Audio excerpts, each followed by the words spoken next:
And now, another tale well calculated to keep you in suspense.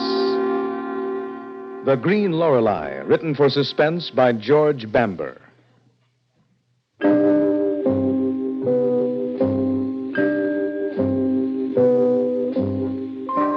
My name is Adams. Roger Adams. Maybe you've heard of me. I write for the pulp magazines. Mystery stories, horror stories at 2 and 3 cents a word. But then again, maybe you haven't, because it's been a long time since I've written anything, and even longer since I've sold anything I've written. Maybe that's why nobody believes me, because of what I did for a living and what happened afterwards.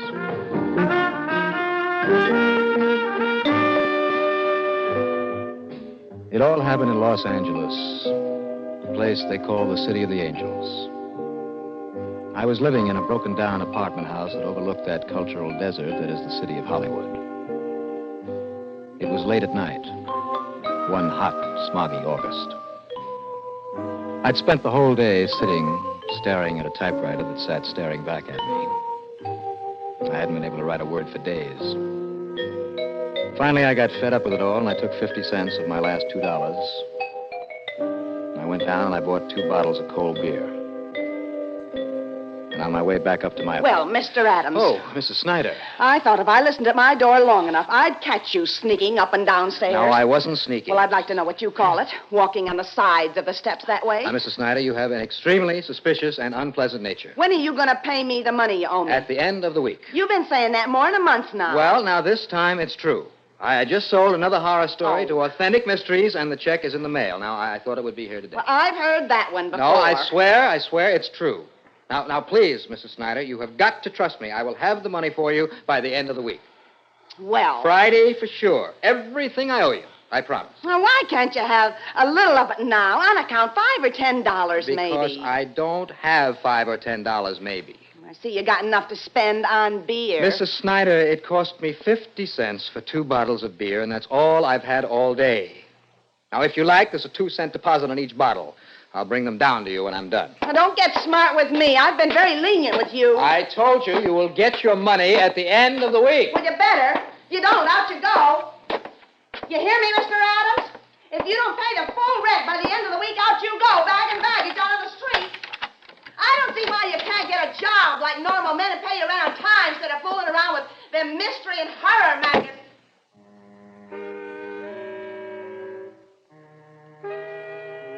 I stood with my back to the door until I regained my self-control. The room was still the same, the rumpled bed, the sock hanging from the sink, the litter of papers on the floor. I went to the kitchen, rummaged around until I found a can opener. The beer tasted disappointingly warm as the night, and sour and bitter as the day. I went to the typewriter, but it was no good. The same sheet of paper I'd rolled into it 5 days ago sat staring up at me, blank white and unyielding. Finally, I turned off the light and I sat down in front of my window, staring out at the winking, blinking, happy lights of Hollywood, wondering what to do next. I was at the end of my rope. I was broke. At the end of the week, I'd be evicted for non-payment of rent. But worst of all, I couldn't write. Not a single idea came to my head. And then...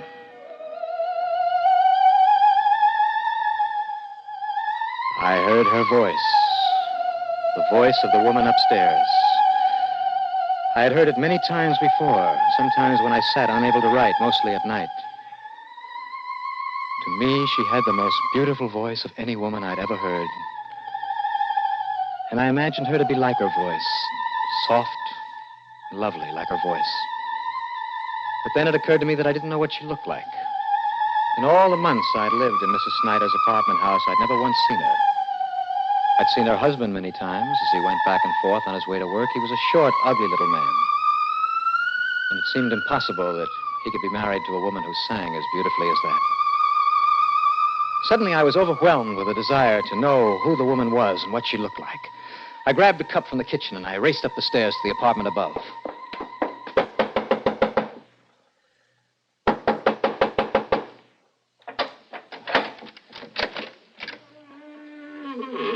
Yes? Hi there. I'm Mr. Adams from the apartment below. So? Well, I hate to bother you, but I was just sitting down to dinner when I discovered that I was fresh out of coffee. I wondered if I could borrow some from you. I don't drink coffee. Oh? Well, how about tea? Just a couple of teaspoons full? I hate to eat a meal without something to drink, and I don't want to run down to the store and let my dinner get cold. Give me the cup.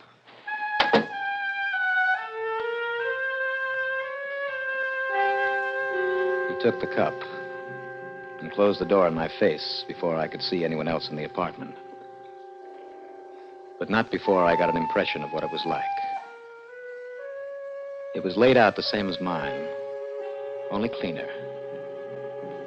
But it looked old and dirty.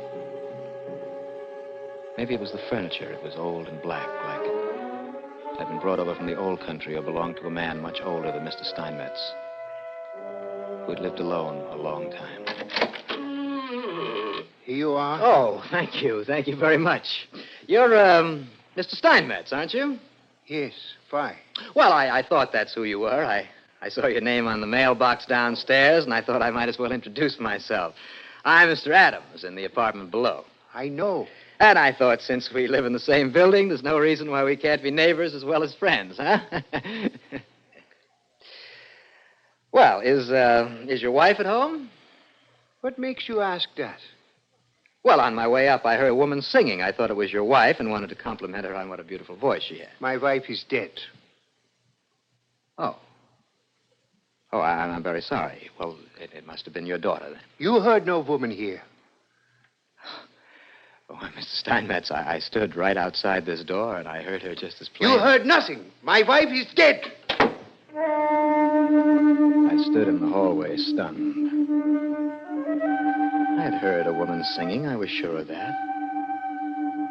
But why had he lied? I went back to my apartment trying to figure it out. I sat in the darkness with the warmer second bottle of beer, and...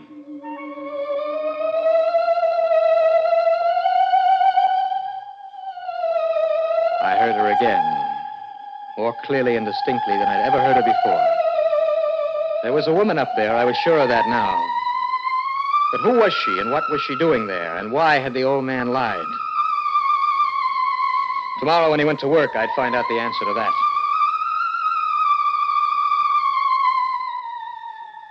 Well, the night passed slowly, the gray hours of dawn slower still. 7 o'clock came, 7:30. At 8, I saw Eric Steinmetz leave the building with his lunch bucket under his arm. I knew he never returned home before 6. And that meant I had 10 hours. I wanted to rush upstairs right away, but I made myself wait until I was sure that she was there.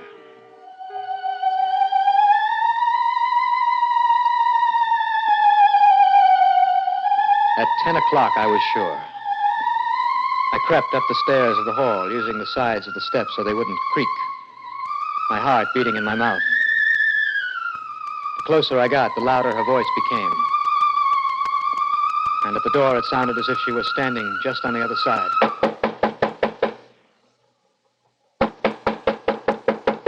Hello, Mrs. Steinmetz. Are you there? Mrs. Steinmetz, this is Mr. Adams, the man in the apartment below. I wonder if I could see you a moment. Mrs. Steinmetz? I knew she was there. Something was there. Through the wood of the door, I could hear breathing, feel a heart beating. I had to see the inside of that apartment, no matter what it cost.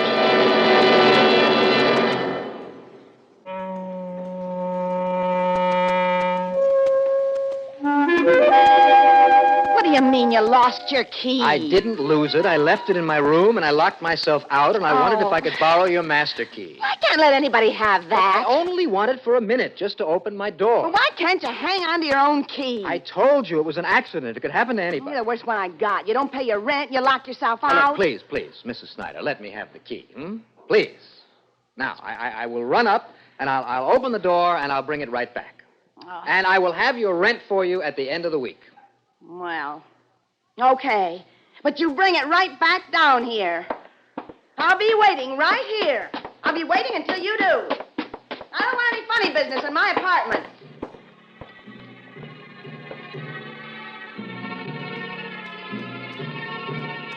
As I ran up the stairs to my room, I fished out the pieces of wax I had put in my pocket.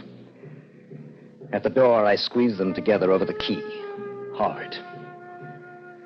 In my mystery stories, I had written about this method of obtaining keys hundreds of times. But I had never once done it myself, so I wanted to be sure I did it right. Well, what's taking you so long? I'll be right there. I pulled the two pieces of wax apart. The impression was clear and perfect. I opened the door with my own key and raced back down the stairs. Well, what took you so long? I had trouble with the door. Oh, thank you, Mrs. Snyder. Well, I've got to run. I'm late as it is. Well, when are you going to pay me that money that you owe me? Later.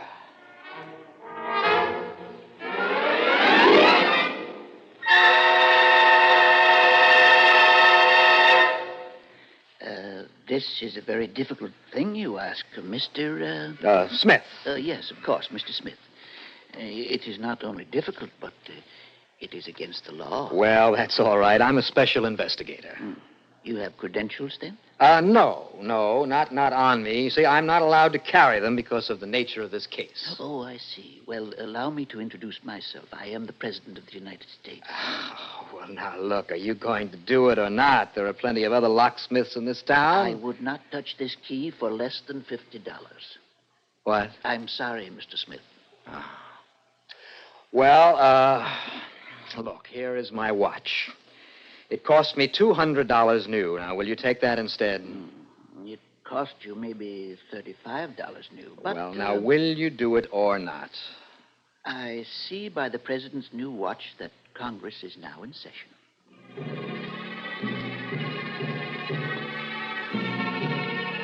It was 2 o'clock by the time I stood outside her door again. That gave me 4 hours before Steinmetz came home. I knocked. Mrs. Steinmetz, are you home? I stood listening for a long time before I slipped one of my newly made keys in the door.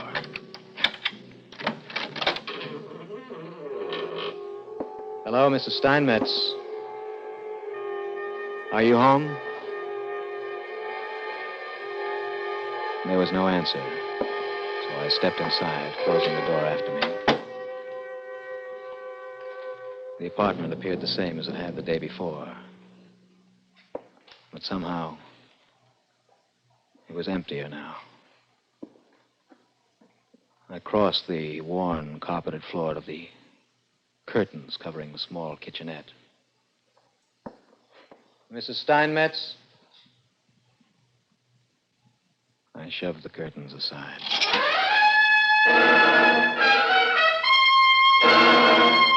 It was empty. I turned in the thick, hot stillness of the afternoon apartment and started toward the bedroom door. Halfway there, I was stopped by something that caught my eye on the round table in the center of the living room. It was just a picture. At first glance, it looked like a picture of two people standing together, but as I looked at it closer, I realized it wasn't of people at all, but a close-up of two animals or reptiles that only looked like people. They didn't have any hair or ears, and the surface of their skin was scaled like a snake's. I was about to search around for more pictures when I realized she was singing again, and it was coming from the bedroom door. I ran across the room, and I threw it open. The blinds were drawn in the hot, stuffy room, and in the darkness, a single candle burned. As my eyes adjusted to its light, I could make out a sleek bronze casket sitting at the other side of the room. Now, in my career as a writer of mystery horror stories, I've killed off about 500 people and come across countless bodies, murdered in foul and devious ways, but never once has I been alone in a room with a closed casket or open one by myself. It took a great deal of courage to force myself across the room, and even more to place my hands on the cool metal of the lid. And then with an effort, I raised it. It was empty. The candlelight played on the quilted white satin lining of an empty coffin. Mrs. Steinmetz? I know you're in here, Mrs. Steinmetz, and I intend to find you. I started going through the boxes and trunks and junk piled in the bedroom. I know she was in the apartment someplace. I could hear her voice. And dead or alive, I intended to find her. I went through the living room, the kitchen, overturning, pulling things apart. Then I was about to give up when I saw the closet door. I'd never noticed that before. I stumbled across the room to get to it, and then I tore it open. She was beautiful. She was easily the most beautiful girl who had ever lived. She had long yellow hair that tumbled over her shoulders in a golden cascade. A small red mouth and clear blue eyes. And as I stood there staring at them, I realized they had that half-dead, half-live, never dead, never having lived look that I'd seen on the faces of effigies in a wax museum. Cautiously, I reached out and pulled my fingernails down her cheek. What are you doing? Out! Out of my apartment! Out! I throw you out myself! Mr. Steinmetz! Out and stay out! You come back and I call the police. He wasn't going to call the police. I was. But, officer, I saw it. The body was right here in this closet. Well, it isn't there now. But I saw it with my own eyes. Mr. Adams, we've searched this whole apartment and haven't found anything that even faintly resembles a body. Well, how about the casket? He hasn't explained that yet. Yeah. Mr. Steinmetz, how about that? Officer, I am old man. My wife died 20 years ago. I think I die too soon. I buy coffin. I not die, but I still have coffin, so I keep it here. There's no crime against that, is there? No, I guess there ain't. But how about this man? He break into my house, tear up my goods. He is lying. The man is a maniac. His wife died, and he preserved her in wax somehow. I tell you, I saw her with my own eyes. All right, where's her body now? Well, I don't know. You can't support your charges without a corpus delicti. Oh, officer, he's crazy as a loon. He causes nothing but trouble. Now, wait. I dug my fingernail in the wax on her face. Some of it is still there, you see? Green wax, Mr. Adams. Anybody could dig their fingernails in a green wax candle. Well, it wasn't green before. Oh, run him down to the station house. No, wait. I want no trouble. Just he don't bother me no more. That's all I care. He leave me alone. Let him go. Well, I can't very well hold him unless you're willing to press charges. Please, let him go. Just he don't bother me no more. All right. Come on, you. You can consider yourself a very lucky man to have. The officer took me down to my room. And I had to promise I wouldn't bother the old man anymore. And then I had to listen to Mrs. Snyder complain about the rent. Well, after they were gone, I lay down on the bed and I tried to sleep. But I couldn't. I watched the day darken outside my window into dusk, and then night. And with the night, she started singing again. But I pulled the pillow over my ears, and I fought against her. I would have succeeded, too, if they hadn't started arguing. I'd never heard that before. In all the months I'd lived in the apartment house, I'd never heard the woman speak. I fought against it as long as I could. And then I crept out of my room and up the sides of the steps. As I stood outside the door, I could distinctly hear two voices, a man's and a woman's. It's all your fault. No. If you'd stayed in your place, this never would have happened. You were the one who wanted him up here. I never wanted any part of it. Why don't you let me go? No. Please don't hit me. Well, this was more than I could stand. I slipped the key out of my pocket and into the lock quietly. No. I've done what you wanted. Why don't you let me go? You'll never leave me. I threw the door open and ran into the room. And what I saw made me so paralyzed with fear that all I could do was stand there and scream.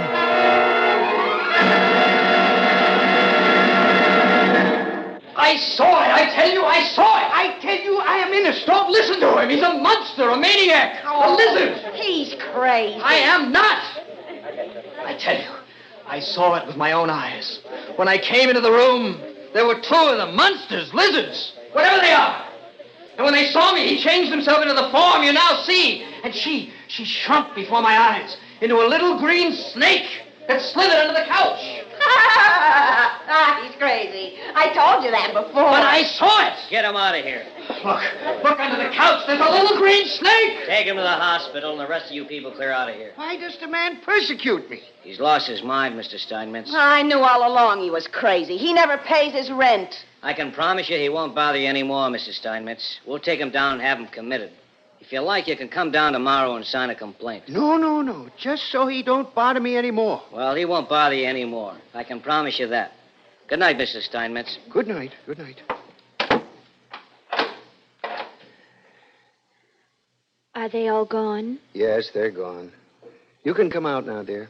It's too bad they unbalance so easily. Yes, it is. It's because they only have the 5 senses to rely on. Keep changing the impressions their senses get, and they go mad. It's not their fault. They're inferiorly made. Can't we go home now? We found out what we came to find out. Yes. I'm tired of this planet anyway.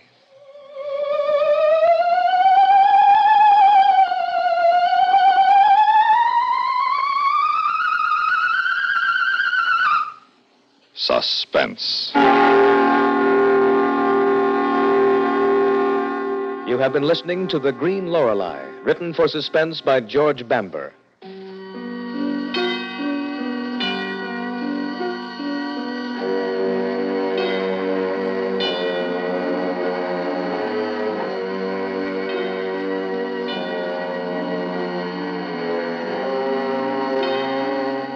Heard in tonight's story was Bob Reddick as Roger Adams. Also included in the cast were Elizabeth Lawrence, John Gibson, Bill Smith, Herb Duncan, Ellen McRae. Another tale well calculated to keep you in suspense.